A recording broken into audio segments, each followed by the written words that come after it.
Senator Lindsey Graham, you worked with Democrats and President Obama when it came to climate change, something you know is extremely unpopular with conservative Republicans.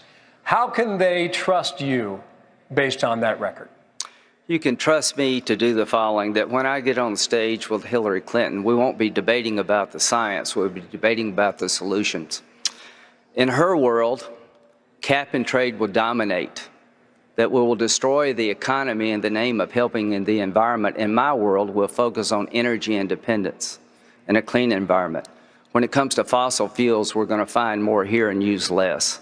Over time, we're going to become energy independent. I am tired of sending $300 billion overseas to buy oil from people who hate our guts. The choice between a weak economy and a strong environment is a false choice. That is not the choice I offer America. A healthy environment, a strong economy, and an energy-independent America. That would be the purpose of my presidency, to break this stranglehold that people enjoy on fossil fuels who hate our guts. Thank you, Senator. Question to you. Why should the American people, after 2 wars in Iraq, sacrifice yet again on a third war? If we don't stop them over there, they're coming here just as sure as I stand here in front of you. One thing I want to be clear about tonight. If you're running for President of the United States and you don't understand that we need more American ground forces in Iraq and that America has to be part of a regional ground force that will go into Syria and destroy ISIL in Syria, then you're not ready to be Commander-in-Chief and you're not serious about destroying ISIL. According to the generals that I know and trust, this air campaign will not destroy ISIL. We need a ground force in Iraq and Syria, and America has to be part of that ground force. According to the FBI and the Director of National Intelligence, Syria is becoming a perfect platform to strike our nation. I've got a very simple strategy as your president against ISIL. Whatever it takes, as long as it takes, to defeat them. Senator, thank you. Voters, that's the economy and jobs. So let's start here with Senator Graham. Senator Graham, 82 million Americans over the age of 20 are out of the workforce. Right. 45 million people in this country are on food stamps. 9 million are on disability. All of these numbers have been rising sharply in recent years. There's an increasing willingness in this country to accept assistance. How do you get Americans who are able to take the job instead of a handout? I think America's dying to work. You just even give them a chance. To all the Americans who want a better life, don't vote for Hillary Clinton. You're not going to get it. She's not going to repeal Obamacare and replace it. I will. She's not going to build the Keystone Pipeline. I will. She's not going to change Dodd-Frank.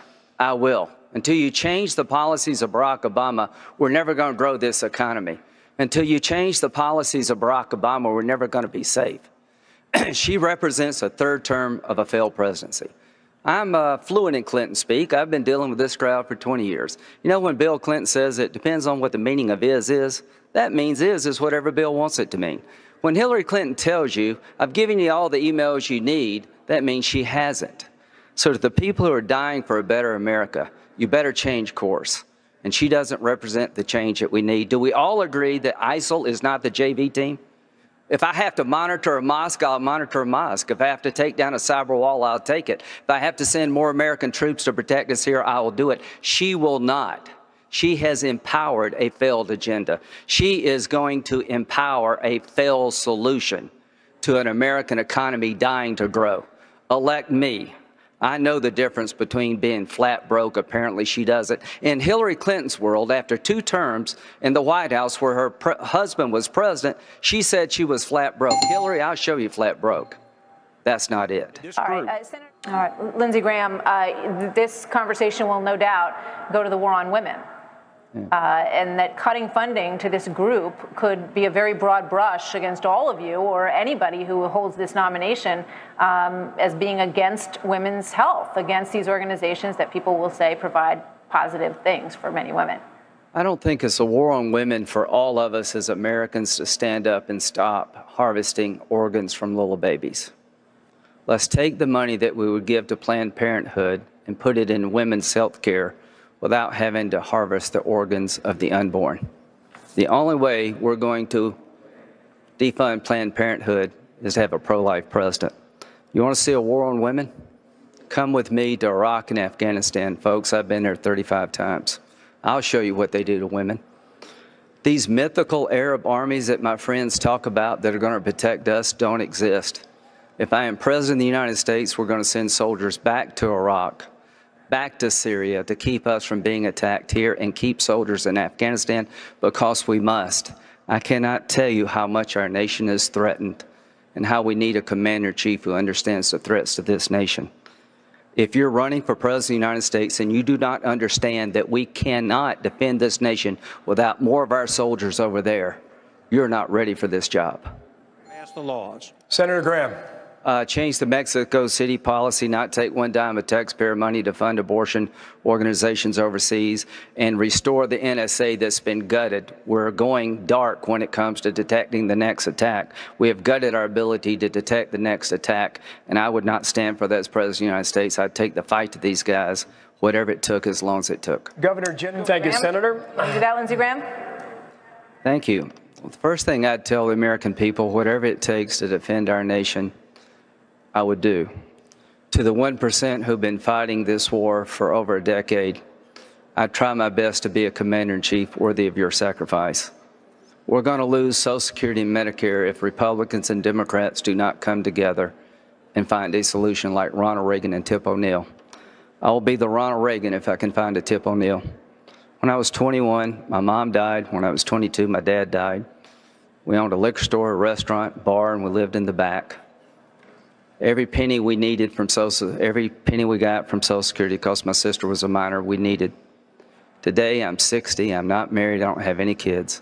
I would give up some Social Security to save a system that Americans are going to depend on now and in the future. Half of American seniors would be in poverty without a Social Security check.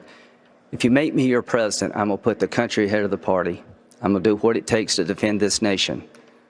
This nation's been great to me, and that's the only way I know to pay you back. Thank you. Thank you, Senator. Senator Graham. We need somebody ready to be commander-in-chief on day one, who understands there are no moderates in Iran. They've been killed a long time ago. That the Ayatollah is a radical jihadist who really means it when he chants death to America, death to Israel. And this deal is giving him a pathway to a bomb, a missile to deliver it, and money to pay for it all. We need a president who can solve our problems, bring us together. We're becoming Greece if we don't work together. At the end of the day, ladies and gentlemen, our best days are ahead of us only if we work together, and I intend to put this country on a path of success by working together and doing the hard things that should have been done a very long time ago. Thank you. Governor.